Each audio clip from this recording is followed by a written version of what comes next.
Welcome to Mac and Bleu, the cutting-edge podcast for the nation's builders, merging the realms of construction with exciting advancements in technology. Join us on a thrilling journey where we delve into the dynamic world of blockchain, AI, the metaverse, virtual and augmented reality, and their transformative impact on the industry. Our engaging discussions span a wide spectrum, covering not only construction, economic development, supply chain, and market segments, but also exploring the vibrant tapestry of diversity within the construction landscape. We shed light on the intersection of local politics and its profound influence on the construction sector, while championing the remarkable contributions of women and minorities in construction. For all things Mac and Bleu, head to www.macandbleu.com, and don't forget to subscribe on YouTube. I'm your host, JJ Levinsky. Now let's get into it. Hi everyone, welcome to another episode of Mac and Bleu. I'm your host, JJ Levinsky, CEO and co-founder of Blue Wave.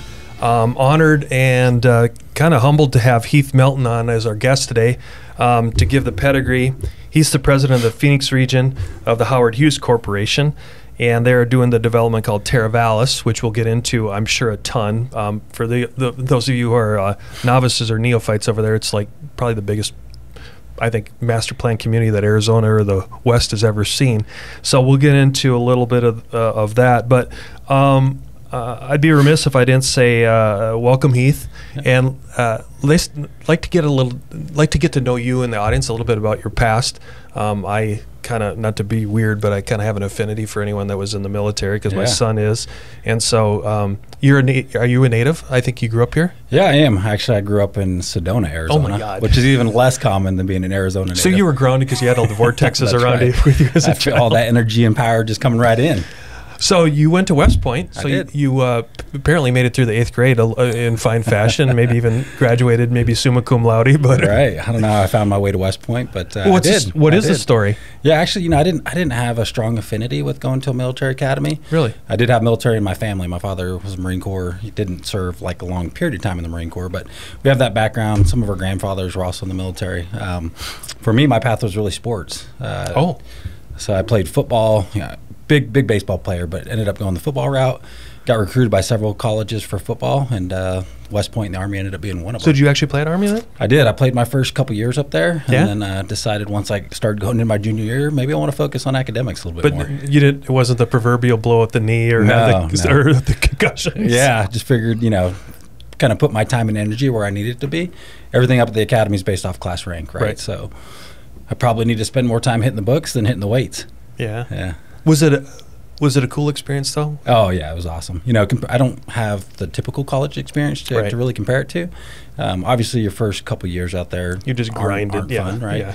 Kind of getting beat down your freshman year. We call it plebe year. Yeah. Sophomore year is probably the toughest academic year up at the academy, and then after that, you kind of fall into your groove. Well, either your major, either you're out or you're in, right? At that point. Yeah, absolutely. So then what did you, 6-year commitment afterwards, right? So for us, it's 5 years. Oh, it is 5, sorry. Unless you go aviation, it's 7 years. And what was your assignment, if you will? So we call it MOS, or military service specialty. So I really focused on two things early on. I was either going to go aviation or ended up going field artillery. And so back when you're at that age, yeah, absolutely.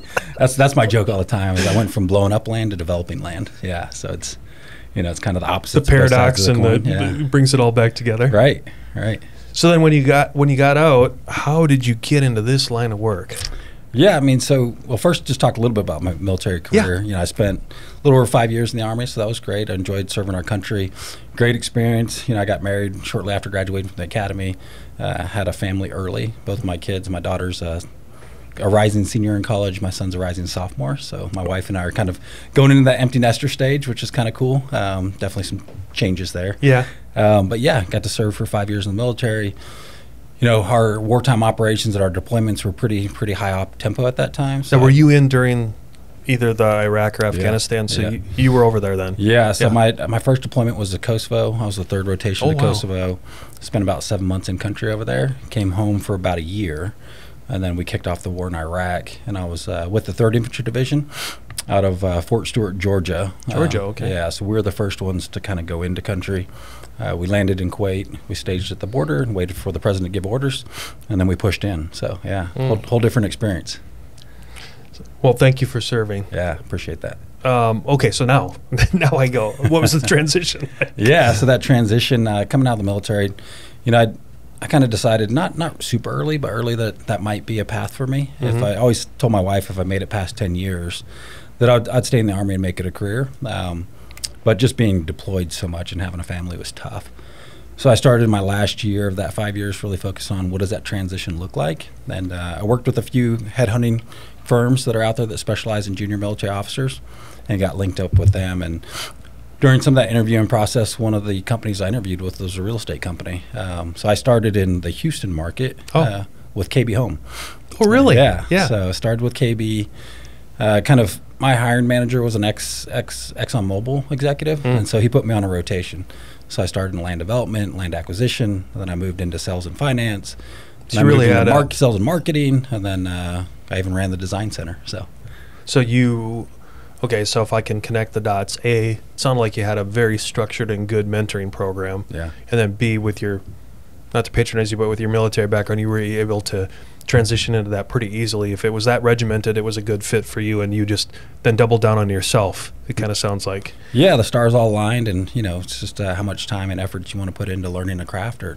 And I was devoted, and I think I was able to prove that I could rise to the occasion in anything they threw my way.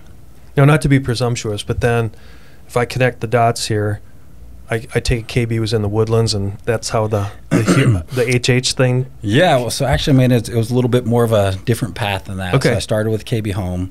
I spent about three and a half years with KB. Okay. Two of my West Point classmates were in the Houston market. They were with another company called Sueba. Core business was multifamily, kind of smaller, just regional developer. Yeah, because I don't recognize the name. Yeah, core business was multifamily. They also had and they were just in Texas? Just Houston. Oh, just Houston. Houston. Wow. So you really centralized. So they asked if I wanted to come over there, so I ran the land development side and the residential home building side for Sueba, and that was a great experience for me. So I spent about 5 years with Sueba. And then, that military and West Point connection. Had another West Point classmate in Austin, Texas. Taylor Morrison was looking for somebody. They had just acquired a few thousand acres in Austin. They needed a general manager to come over there and run that. So he gave my information to another West Point grad, a 93 grad. Because they're starting to sound incestuous. And said, hey, yeah, that's right. Said, why don't you call Heath? So they called me. So I joined that Taylor Morrison team in Austin and kicked off a master plan community in Austin with Taylor Morrison. Oh. And then from there, Howard Hughes reached out to me. Got it. Yeah. Okay, so like I said, I said I didn't mean to be presumptuous, but the only reason I said that is it seems like everyone knows the Woodlands, right? Yeah, for sure. Yeah, just because wasn't that the biggest at the time, the Woodlands? Yeah, it's one of the premier master plan communities in the nation. And if you look at the invention of master plan communities, Columbia, Maryland was the first one. Okay. It was created by the Rouse Corporation, and we own the balance of downtown Columbia now. The Howard Hughes Corporation does. The Woodlands was the second. So you still one. have all that on? That's in your asset class. We do. Okay. We still have the Woodlands. So, coming up in the Houston market, there was some premier developers that you always kind of respected and wanted to be like. The Woodlands was always one of them. Mm-hmm. So then, how'd you get to Arizona? Yeah, so I've ran our three kind of the residential master plan community side of our business in the Houston market. So I had oversight of the Woodlands, 28,500 acre master plan community. We'll celebrate our 50th year next year. Bridgeland, which is another 11,500 acres. We're in our 16th year of that development. And then a small one for us, the Woodlands Hills, was 2,000 acres. So we had acquired that property right before I joined the Howard Hughes Corporation. Okay. And so I had oversight of all three of those. Oh, wow. Mm-hmm. It's a hell of a... Yeah, it was good. There was no... it was like this for you, right? The vertical curve even got steeper. Now you have, and correct me if I'm wrong, just because with all the guests, I don't always get all the facts right. But you have Summerlin up in Vegas too, right? We do. And that's a pretty popular one too. Yeah, it's top. It's been the top 4 or 5 in the nation, top selling master plan communities for the last decade. Okay. And the Woodlands topped the list for many, many years. All right. So that was fast and accelerated. Thanks, Heath, for just because they like to know who you are. Right. And I think that just speaks volumes about kind of how fast you went through and the trajectory of things. But now the spotlight's on you, your company here in the West Side. And for the audience's sake, whether they're listening or watching, can you go back and give the history of what this property, how it started, and how the transformation came over to where now it's you and Howard Hughes? Yeah, so I kind of tell a little bit how I got involved in this property. So we're always looking in the market for new properties, and that's nationwide. When it comes to look for new master plan communities, being in the Woodlands market, we had probably the most experience within our team there versus our other teams throughout the portfolio. So new acquisition opportunities always came through our office. We started looking in the Arizona market back in 2021, and the previous owners of the property, so there's Jerry Colangelo, JDM Partners, they owned the 34,000 acre Douglas Ranch piece, formerly known as, and then Eldorado Holdings owned 3,000 acres, which was formerly Trillium. And those two forces combined probably about a decade ago, and they created one joint venture and combined the 34 plus the 3 for 37,000 acres. Yeah, size of Connecticut. Yeah, small little property. I mean, if you put that in perspective, when we built out this community, it's 37,000 acres. It's entitled for 100,000 rooftops. And if you do 3 per household, that's 300,000 people. So the city of Scottsdale has 286,000 people roughly living in it today, or the size of Irvine, California. So that's good comparatives. So you guys are contributing to the X percent of the Phoenix Metro's overall growth. Yeah, absolutely. It's kind of, I know numbers don't say everything, but it's that's no small task. Yeah, it's definitely sizable. And if you believe a pro forma, we performed it for decades. It's 50 plus years. Yeah. Wow. All right. So then, I'm sure you can't talk about all the details, but what was the catalyst for the transaction? Like, I'm surprised for the audience sake. Why was this agreement, or why was this deal ever consummated in the first place? Did they want out? Did you guys want in? What was the back and forth that you can talk about? If there's proprietary stuff, don't share it. But you know what I'm saying. Everyone kind of wants to know that story. Right. Well, I think there's a couple different things that came together. Okay. One, as the previous owners went out and explored master plan communities, they had the opportunity to go and tour the Woodlands. They toured Summerlin, and in their own words, they thought those were some of the best master plan communities they've ever seen developed. So you'd want them over at that point. Yeah, so they figured, we're pretty good at what we do. And so as they heard they're not on double secret probation anymore. That's right. As they heard we were looking in the market, obviously that kind of got their attention. That we're looking in the Arizona market. And when we look for properties, I talked about the 2,000 acres. That's a small property for us because we're looking for generational growth. Right. We don't want projects that are only 3 to 5 years. We want decades. And the other thing that kind of separates us from other developers is we're fully vertically integrated. So the only thing we don't do is build single family houses. So we'll develop the lots, so we'll sell those to home builders. But when it comes to the commercial property, we'll develop our own multifamily. We got into the single family for rent, asset class, office, hospitality. Even in this market, we'll get into light industrial and logistics market as well. So we are long-term owners, and we're focused on long-term value creation and net operating income versus just a one-off sale. So that's what separates us. So that's a strong pro forma then if you run that. Yeah, absolutely. No wonder you're smiling from ear to ear. All right, what's the history and the story about the name change and all that? Yeah, if you don't mind. Yeah, so formerly known as Douglas Ranch and Trillium, and not to throw shade on anybody. No. But as we did some research about Douglas Ranch, we couldn't find anywhere what was owned by a Douglas family. Was it ever an operating ranch? So everything we do. So what is the story? We couldn't find out. Was this made up? Yeah, we couldn't find out how it got the name Douglas Ranch. And just asked our owners who've owned it for 20 years. They didn't actually have the background to it either. Like some old water, they got bulldozed or the desert swallowed it up. Yeah, something along those lines. And then Trillium, the 3,000 acre piece, as I did some research with my team, Trillium is actually a flower that's found in the mountains in Canada. So none of that which we have not in indigenous the desert. To Arizona. Yeah. So none of that ties back to the land. We're off just a little bit. Yeah. So everything we like to do, we like to tie it back to a story or tie it back to the land in some form or fashion. So as we really started to look at Arizona, being a native here, I grew up here, there's always a big focus on the beautiful sunset skies, the starry night skies, and the land. We live in a beautiful Sonoran desert that's much different than other deserts. Yeah. If you look at the flora and fauna here that comes to life, it's amazing. So we spent some time, we sent a film crew out there just to study it. They were out there from sun up to sundown, took a lot of images, a lot of photos, and then just that place of, that sense of place. Mm-hmm. So this 37,000 acre property is pretty vast. It's about 12 miles across between the White Tank and the Belmont Mountain Ranges. So if you think about that, we truly do reside within a valley. So we came up with the name Teravalis. The Latin derivative is terra, land, and vallis, meaning valley. Yeah. So we truly are the land of the valley.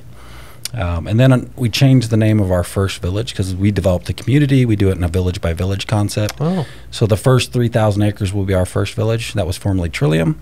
We're going to call that Floreo, again, another Latin derivative, meaning blooming or blossoming. So it ties back to the Sonoran Desert with all the beautiful blooms and blossoms that come to life.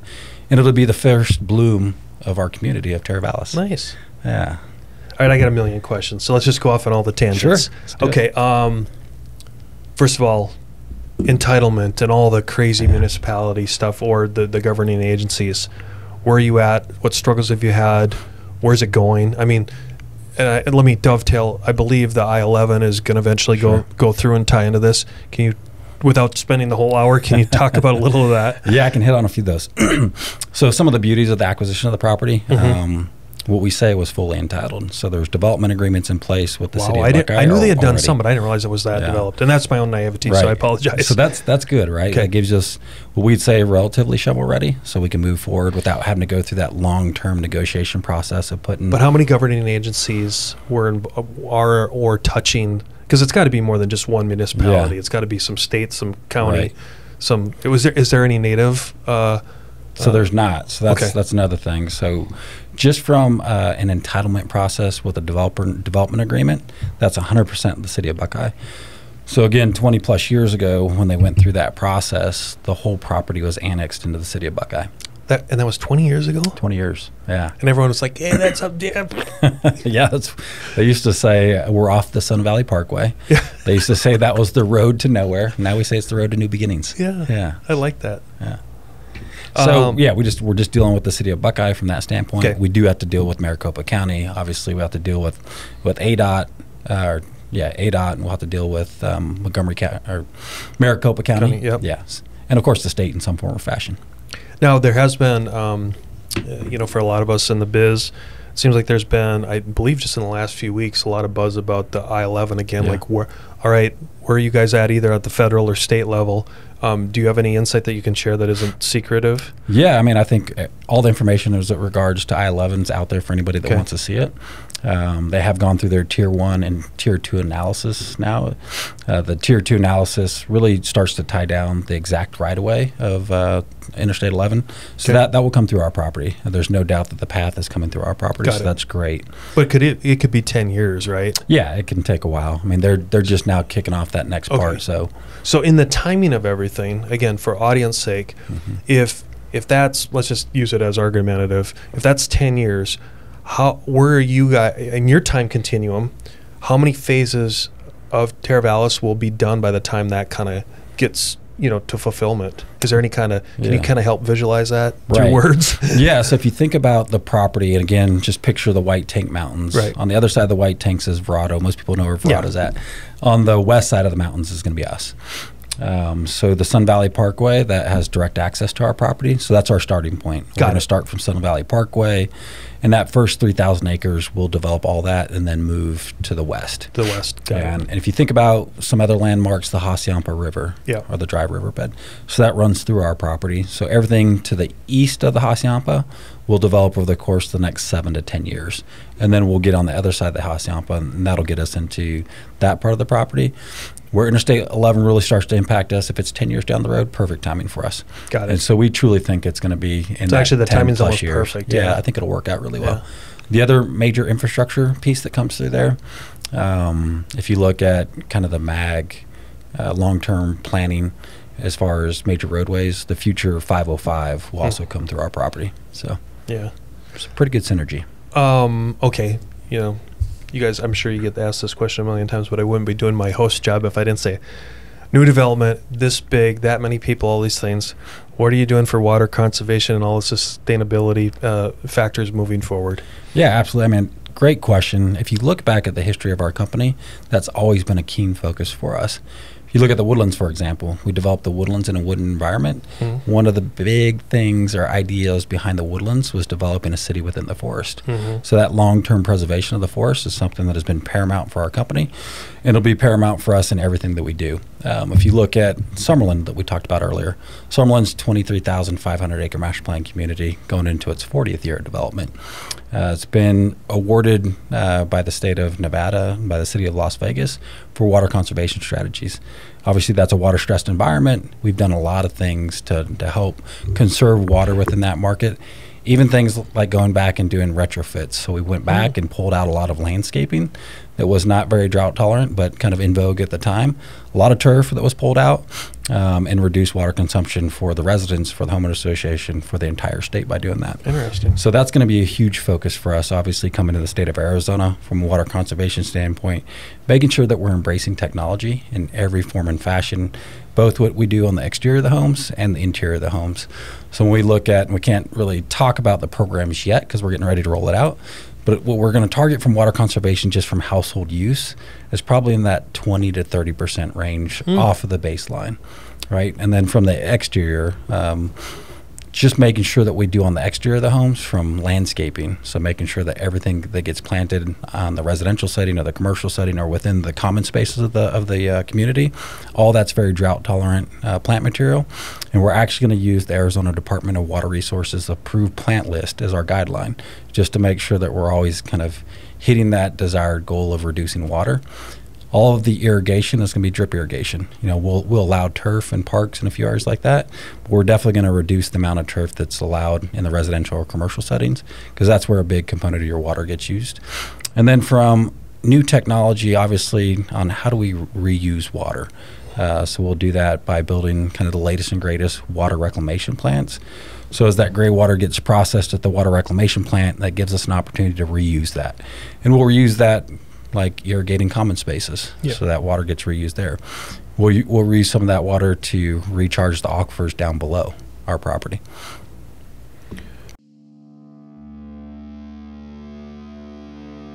There comes a time when dreams become a reality, when you see your vision materialize into a true work of art.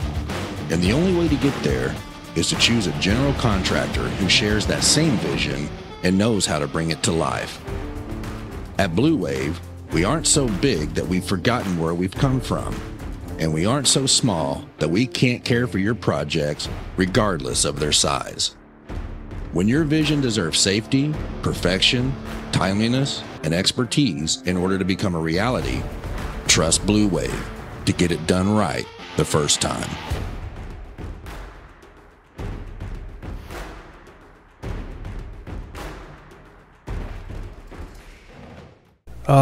Again, I'm just going to go as tangential as I want here because I can. I'm the host. Back to more of the mixed use part. So let's go back to like the commercial, industrial, educational, all that kind of stuff.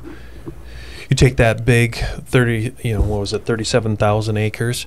What's it going to look like in the build out of more of that schools, parks, common type thing? And are you going to, as a developer, I'm sure you get dinged on this all the time. We don't want just a vehicle-centric community. We want more pedestrian. You've seen all these master plan communities and all these in vogue, downtown type things. What can you speak to that, Heath? Yeah, so again, if you look at the history of our properties, we like to focus on dedication of open green space. Okay. So at least 20% of the property will be dedicated towards that. 20% to open? Yeah, 20%. So when we say open space, that's inclusive of kind of natural trail systems that run through the property, parks, amenity centers, you name it. All that becomes part of that 20%. And you touched on it, JJ. When we look at mobility, we don't just think about vehicular traffic that moves through our community. Obviously, that's a big point, but we want to make sure that we can get our residents from point A to point B, or from their homes to places of interest in the safest, most meaningful way that we can. And then also, we just want to make sure that they get exposed to nature. There's so many studies out there that show that people's lives and their overall happiness and their well-being is influenced by their ability to connect with nature. So we build that into our planning and everything that we do. In this property, of course, we're right next door to the White Tanks Mountains, the Belmont Mountain Range. And we're working with the White Tank Conservancy on how do we make sure that as we develop this property that we allow wildlife passage or wildlife corridors to get to those mountains so they stay as living mountains and they don't become an island where you don't allow large mammals or medium-sized mammals to get to and from those areas. So that's going to be important. Yeah, that's a good point. And I'm not here to be left or right. My job is just to ask questions. But do you envision, speaking of that, I see a lot of now, especially with, if you call it that arterial, freeway with the 11 or the 505, do you envision that they'll have those, those Passovers? You know what I'm talking about? Yeah. For the wildlife pass. Yeah, wildlife crossovers. So that's important as we talk about how do we work with key stakeholders within the region. Outside of the City of Buckeye, we have to work with the county, we have to work with the state, we have to work with ADOT. So we've already started some of those preliminary conversations working with the White Tank Mountain Conservancy. Like, if we really want this vision to come to fruition, who are all the key stakeholders? How do we think about that planning early?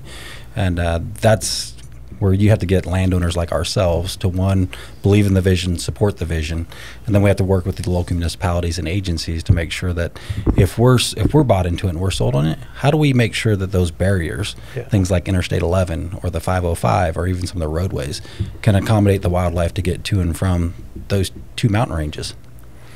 You mentioned the trails and like that whole thing. I'm interested so when you guys take that on, will that be part of your holding and management company, or will that be deeded back to like the Maricopa County Parks and Rec? Like, how does that all get? Yes, you do a lot of the upfront development, but how does that get divvied up in the long term? I'm just curious. Yeah, so I mean, it depends on how we work with different agencies. So there's obviously, as we build these communities, there's homeowners associations that are created. There's commercial associations that are created. So some of that park maintenance and trail maintenance falls on the association. If we're doing longer or bigger plays for land and we can partner with conservancies, we can partner with the county, we can partner with the state, there could be an opportunity for that land to be dedicated to the state. And then there's for lack of a better term, a joint venture from a maintenance standpoint. So maybe the HOA picks up part of it, maybe the state picks up part of it, or whoever that entity is. Right. No, good. All right, next tangent. Builders, you said you guys are unique in that you'll do everything but the single family. Right. Do you already have agreements with certain builders that you can disclose, or what is the magic number? And I realize it can all ebb and flow with the changes of mergers, acquisitions, and everything like that. But what is you guys are this? You're not neophytes in this. What is the right mix of builders? Is it 10 different ones with different demographics? Just kind of let the audience know, what does that look like? Yeah, I'll talk quickly about our planning process. Okay. So we do a lot of in-depth study of the market and really trying to understand what consumers that we want to target out of the gate. So as we look at that, we call it product segmentation. Okay. So we look at the different products that we want to offer. So we'll target a price band, say from kind of the mid 300s to the mid 600s. So within that, we'll develop 5 to 6 different product types. And then we start to target builders. So within those 5 to 6 different product types, we might have one builder that builds on it. We might have 2 builders that build on them. And we generally don't go beyond 2 builders depending on what is the overall absorption of the market. Okay. We have the benefit of working with a lot of the builders because we have the presence in Houston. We have the presence in Summerlin, Las Vegas. Players, yeah. So we know a lot of the key players. And we like to take a very partnered approach. So if you're a partner with us in one of those communities, we want to give you the first shot to partner us in Teravalis. So we're starting that process right now. Is that purely transactional, or do you guys actually make an equity play as well? No, it's purely transactional for that one. I mean, just because you're selling the pad ready sites. I get it. We sell it to the builder. We let them go vertical. But we do have a lot of control. We want to make sure that we control the overall quality and character and the timing that land takes place. So from a quality standpoint, we have design guidelines that really break it out by the different, I'll say, lot sizes and the square footages that you can build on each one of those lot sizes. And then the architectural, we have different architectural styles that will kind of guide the builders to build to. Can we take a tangent there? Yeah. I keep using that word, but one of the big things that we keep getting, I think, in our industry, Heath, is that, and without scorning our predecessors, let's be honest, we have a myopic development look here in Arizona. Right. It's tan, it's stucco, and it's brown, right? I'm glad you're saying that. But there's been a lot of studies done that, that diminishes the asset class. Our life cycles on our buildings suck. I could go on and on and on. And there's, it seems like there's a trend and a kind of a movement to kind of get back to diversity. Yeah. You look at the European model, look at the cities out east of the value and the retained value of those assets, if they're not all brown and same looking. Right. I assume that's a very conscientious effort by you guys to make sure that on a DRB or all these kind of things that we have some diversity to help kind of, you know what I'm trying to say? Yeah. I'm just curious, like, how does your organization look at that holistically? Yeah, I mean, I think we definitely want to break the mold. And as you touched on, When you drive throughout the market, you see a lot of the same, right? You'll see Santa Fe. That pink faded look. Yeah, so those are things that we're going to focus on in architecture and understanding what does the consumer want today, consumer sentiment, and also looking at product diversity, because one way to preserve value is to make sure that you have that diversity, so you're not just buying a house down the street that looks like the house down the street 10 years from now, right? So that's one thing that will drive. The other thing that we all know, the only constant in life is change. Yeah. And if you're not willing to change with the market, then you're going to get left behind, and we're not going to drive the same sense of value. So we often do market studies.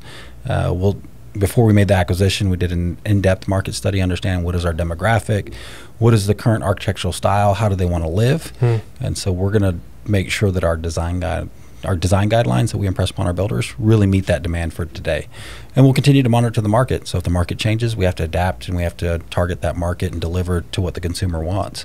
And that's anything from square footage bands to architectural styles to colors to you name it. And then also that keen focus on sustainability and resiliency. So we like to say our 4 DNA with our company is masterful design. So we like to plan again, right? She sounds like you came from West Point. Yeah, there you go. Excellence in execution. So whatever we show in a rendering to our prospective buyers, we want to make sure we absolutely deliver on that promise. Building for the future. So we don't like just building a for a day, and that's that focus on sustainability and resiliency. And then last is being true creators of culture, and whether that's in a suburban context or an urban context, but how do we make those place-making experiences for our residents to come together and enjoy their lives?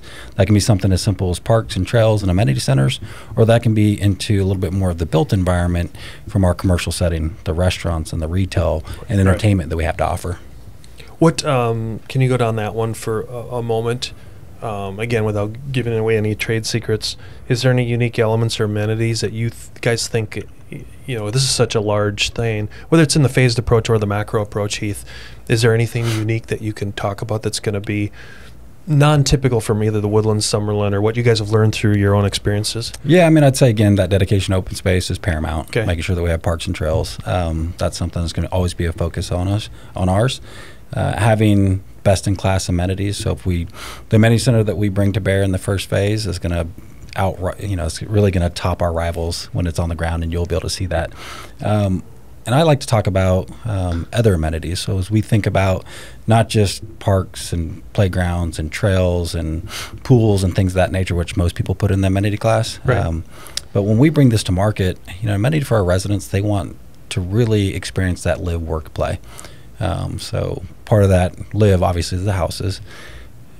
Work, if you look at our communities, one of the big focuses for us was always to create 1.5 jobs for every rooftop. So if you look at the Woodlands today, the Woodlands, we have more people that commute into the Woodlands for work than out of the Woodlands for work, because we created our own central business district. So there's going to be a focus as we're developing 37,000 acres. Most people say we're developing a small city. So I do the I'm no math major, but if I do the math, you're neutral. Yeah. Because at 3 head per house and 1.5 staying, you're neutral. Yeah, we get everybody to live there, you're work there, stay there. We're good. The roads will not be packed. Well, there you go. And so, that's keen for us. And as we look at, how do we make sure that we're focused on really achieving a target or a goal? Right. Our focus is LEED certified communities. We're one of the first to have a large scale community like the Woodlands and Bridgeland achieve pre-certification. We did that a few years ago. So as we're going into the planning of Teravalis, we're using that LEED playbook, and we're going to make sure that it's a LEED certified community. And obviously that requires us working with the local municipalities like the City of Buckeye, the county, the state, to make sure that we achieve that. What we do within the homes, obviously from a water conservation standpoint, we'll roll out a program that the builders have to meet, and then energy reduction. For the residential side, we'll focus on Energy Star. On the commercial side, we'll focus on LEED, and probably LEED Silver will be our kind of guiding principle for us. If you don't mind me asking, who's the primary utility provider out there? Yeah, APS is our. So I'm sure you're in bed with APS on all sorts of initiatives. Then. Yeah, absolutely. I have to ask, are you guys going to do a big solar farm or not? So, we do have this property for 50 plus years. And so we're going to try to make sure that we make use of that sustainable, land. Yeah. So we are looking at kind of large scale solar plays out there that could span the next 30, 40 years. The economics have to be right, blah, blah, blah. Yeah, we absolutely. get that. Mm-hmm. I mean, you can't be, Heath, it's obvious you guys, you take, this is a BHAG. There's no question about it. Yeah.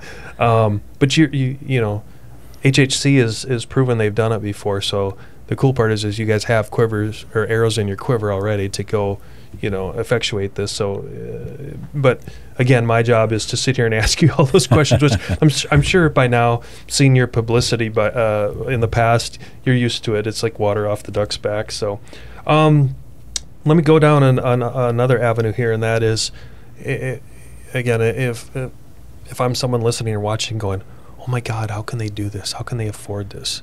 So again, Heath, are you guys, is it all private? Are you backed by BlackRock? How do the economics all work out, just in that whole macro scale? Yeah, I'd say, as we went through the acquisition, again, the two previous owners, the way we structured it for the Trillium piece, the first 3,000 acres, so they stayed in the deal with us. So we do have two partners. Okay. So they're a 50-50 partner on the first 3,000 acres. On the balance of the property, 34,000 acres, we did give JDM the opportunity to come back in at 50%. They did come back in. They're about 12% ownership. Oh. So they're in that deal with us as well. We made the acquisition $600 million, 100% cash, outside of what our partners contributed back to it. That was more than one shoebox under his bed. That's right. That's a couple briefcases that were there. A little better pay than you got in the military. Yeah. And then, as we look to really launch the development, obviously, not all that's going to be cash. Yeah, we know that. We will have some of that kind of leveraged with some of the larger the banks ones, that we work with. Yeah. There comes a time when dreams become a reality, when you see your vision materialize into a true work of art. And the only way to get there is to choose a general contractor who shares that same vision and knows how to bring it to life. At Blue Wave, we aren't so big that we've forgotten where we've come from, and we aren't so small that we can't care for your projects regardless of their size. When your vision deserves safety, perfection, timeliness, and expertise in order to become a reality, trust Blue Wave to get it done right the first time.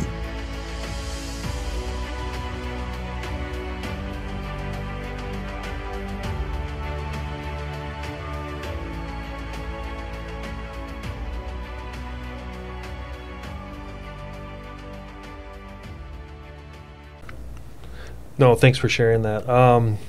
Boy, where else do I want to go? Why I'm doing this is why I'm looking to ask my next question, because you got me thinking at 800 miles an hour. Feel free to just talk about anything else that you think is relevant to the audience. Yeah, no, I'd say it's great. So far, we came into this property in the City of Buckeye.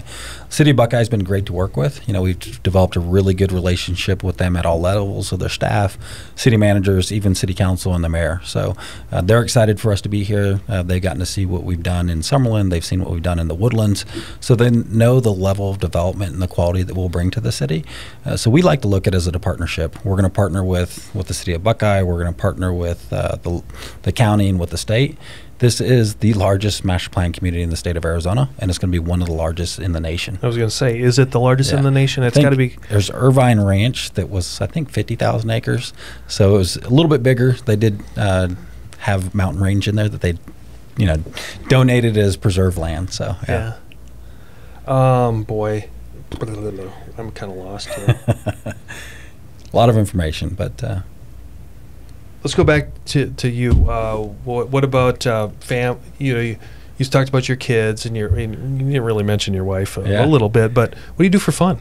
Yeah, so we're a huge sports family. Obviously, I grew up in sports. Both my brothers I have two older brothers to begin with. We're a big baseball family. Both my brothers played baseball in college. Oh, wow. I chose to go play football, but sports are a passion. Who's smarter? I think them, because their bodies aren't as broken as mine. So I think it worked out a little bit better for them. But huge sports family. So we love sports. We're season ticket holders for the Arizona Cardinals. We go watch the Diamondbacks. great to say the Diamondbacks are doing great this year. We're going to get to a few hockey games. And I grew up as a Suns fan. So growing up, we didn't have the Diamondbacks. We didn't have the Cardinals when I was here. So now I've started to adopt those teams and really get behind them. But of course, I grew up as a Suns fan, so it's good to be back here to watch the Phoenix Suns, and they've been a great team these last few years. Talk a little bit more. I mean, we talked about you and the development, but we really didn't spend any time on the Howard Hughes Corporation proper. Yeah. You guys kind of fly under the radar a little bit. A little bit. So what would you like to share about, like, the ethos behind the organization? Yeah, so I'd like to share kind of our tagline. We say we develop premier master plan communities and commercial properties from Wall Street to Waikiki. So we do have the Seaport District in New York, beautiful backdrop of the Brooklyn Bridge. And again, one thing that separates us, we recently created a new joint venture with John George. He's a renowned chef, and so we opened up the Tin Building. So we're actually owners and operators of that big food hall in New York, plus we own all the property out there. So that's another venture that we got into. I like that little caveat. And we own it all. Yes. So we'll take that concept and we'll start to roll that out across our portfolio. So as we look at the Woodlands, we look at Summerlin that are more developed properties, how do we bring these restaurant concepts to bear within those communities? Downtown Columbia, Maryland, right now we own the balance of downtown. So that's a big commercial multifamily play for us, not a big residential component.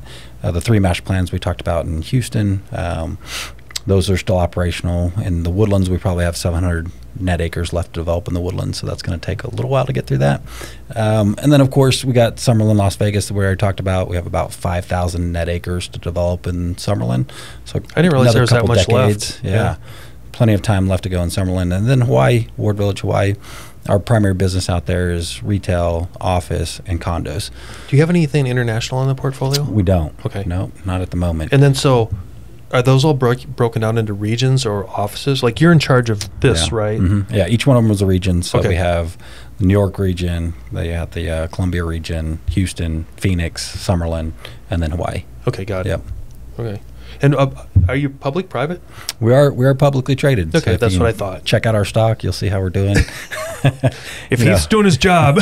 Real estate is tough to be publicly traded because I was going to say, because we develop land. If you're just a commercial owner, it's a little bit easier, but it's harder for analysts to really put value on our stock because we sell land.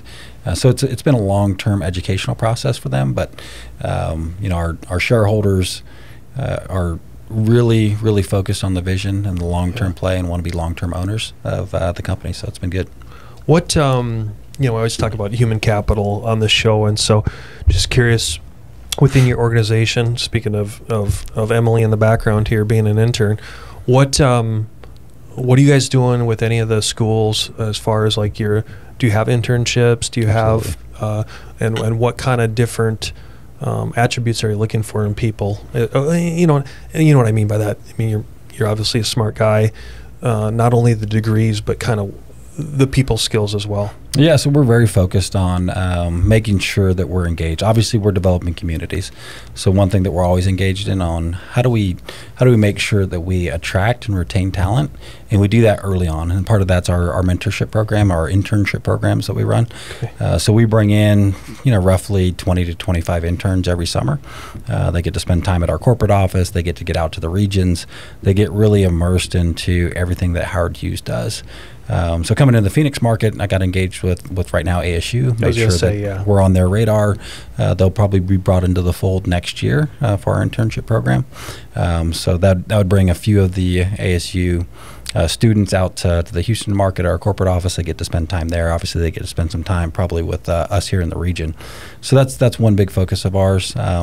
Is there, if I can interrupt you, with the grand scale of this, is there even something where Michael Crow and you guys are talking about anything wacky out there? Yeah, we'd love for that to happen. So again, as we look at it's a polytechnic university, you know where I'm going with this. Yeah.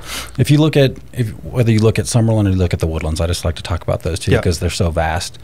We offer from pre-K all the way through advanced degrees in the Woodlands right now. So again, and that's both from a private school to charter schools to conventional public schools. We like to offer everything. But we want our residents to have choice. And we also want to make sure that we can develop an educated workforce within our communities, because that's going to be our future of our community. They're going to be the ones that our businesses, we create 1.5 jobs for every rooftop. That's who they want to hire. Yeah. So as we think about advanced education, how do we partner with community colleges? How do we partner with universities? And so we have a history of doing that in our communities. I know what I forgot to ask earlier is, on this show, Heath, we try to focus a lot on emerging technologies and kind of disruption, if you will. What can you speak to as far as how, even if it's in the sales process, the development process, any of the processes out there, what emerging technologies do you see being applied to what you guys are going to do with Teravalis? Yeah, so we always think it's important. We like to say we like to be on the cutting edge of technology. Not the bleeding. Not the bleeding edge, right? Nobody wants to be on that side. Yeah. Unless you're backed by a bunch of VC, yeah, right? and you can just throw some money at it. But yeah, so I mean, when we look at things from a planning standpoint, obviously we start planning for infrastructure.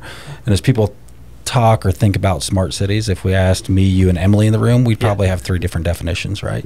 So, but it's working with the right consultants to understand, you know, what do we need to bring into these future cities to make them the most efficient, most effective, and to really impact people's lives.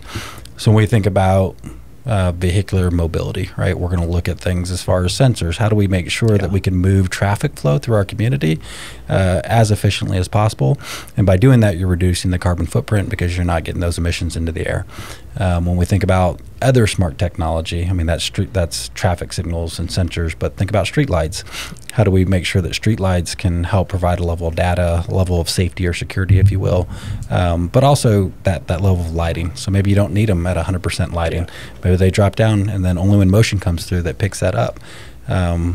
Making sure that as we have residents that continue to want to work from home, I don't know that that's going to ever 100% go away, but making sure that we have the bandwidth there, right? So as we work with telecommunication companies, making sure that from the fiber network that's redundant, we bring into the community at the top speeds, and we look at 5G or what's the next thing that comes, you know, maybe it's satellites. So we're already in conversations with people like that to make sure we're out there on the cutting edge. And then we already talked about water conservation, making sure we're out in front of that from everything we do. And that just continues going on and on and on through this evolutionary process as we build the community.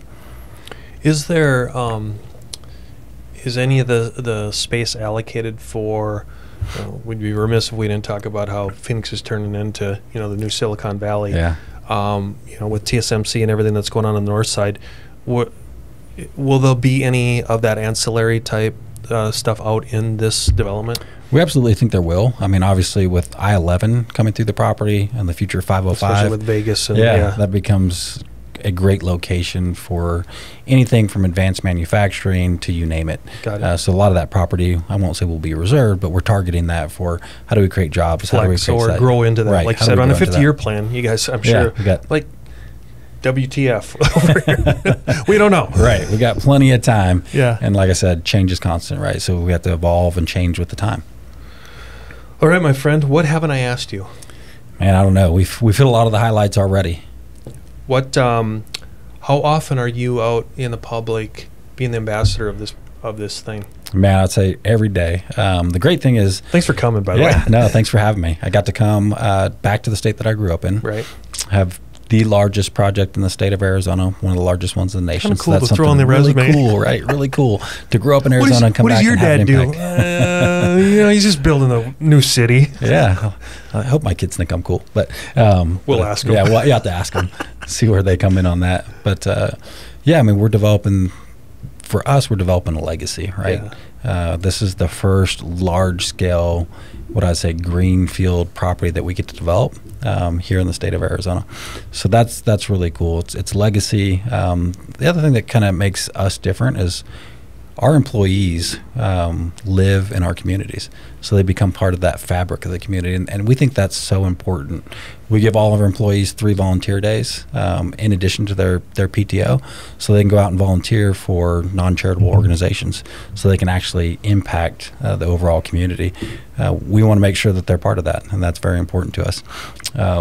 again, coming from Houston, we were involved and touched over 130 charities in the Houston market through volunteerism or charitable contributions. And we've already launched that here. We're probably connected with about 10 different charitable organizations that we're volunteering with or making donations to. So it's huge. Not to patronize you, but if I connect the dots here, correct me if I'm wrong, Heath, but Houston is now almost tied or ahead of Chicago as the third biggest metroplex in the nation. Yeah. Let's be honest, that wouldn't have happened without the Woodlands. No. Right? Yeah. I mean, everyone knows that. So, I mean, not that numbers are a race, but considering what's happening in Phoenix, we'd be naive and blind to what's happening with the exodus of all these things and what the valley is turning into. And I've said this, and I'll say it again, is our biggest obstacle of water, I think with technology and just working harder and smarter, we'll crack that code. I think we're cracking it every day. Yeah. You know, so I don't see that Phoenix is going to be slowing down anytime soon. I think we're progressive. I think we can overcome a lot of these things. And you guys are going to be a huge catalyst in this. You're the biggest placeholder now. So in other words, I don't think it's scary. I think it's kind of exciting that you and all of us together in kind of this large macro format. We're either part of the solution or we're part of the problem. And right. I'll take door number one, right? That's right. Yeah. Yeah, and talk about growth. I mean, a big focus on growth is people want to have a better quality of life. They do. So they're going to move places where that's offered. So places like the Woodlands, Texas. It was ranked number 1 by niche.com 2 years in a row. Data doesn't number lie. one place to live. So we want to have that same impact here in Arizona. We're again inviting 300,000 people to live into our community. So we want to make sure we provide them a good quality of life. Everyone email your personal list to Heath. No, I'm just kidding. That's right. Send them. We're ready. Now, will you? I know one other question. Once this gets, have you officially started? Yeah, we have. I know, Yeah. but I got to ask the question because a lot of people don't even know because they don't get over there. Right. Do you have, back to that employee thing, will you then have like a little, you know what I mean? Almost like a city in itself with as far as your staff, the builders and the people, all the construction, all the consultants. I assume you're kind of forming almost like a city within the city out there just for that. Yeah, I mean, it'll start quickly. I set up our office here in Scottsdale initially. Right. As we really start to develop critical mass out there, we'll move our team out there. Okay. We'll build our own office. And, of course, all the other amenities as far as shopping, retail, and all that stuff will come online. So we will really start to effectuate that development of a small city. Cool. So it's exciting. Well, thanks again, Heath. Just really appreciate coming in and sharing all the little tidbits about this. And go get them and Godspeed. Yeah, you bet, JJ. Thanks for having me. You've been listening to the Mac and Blue Show, brought to you by Blue Wave General Contracting. Be sure to subscribe to the Mac and Blue podcast on your favorite podcast platform. Follow JJ Levinsky on LinkedIn and Instagram. Tune in every Monday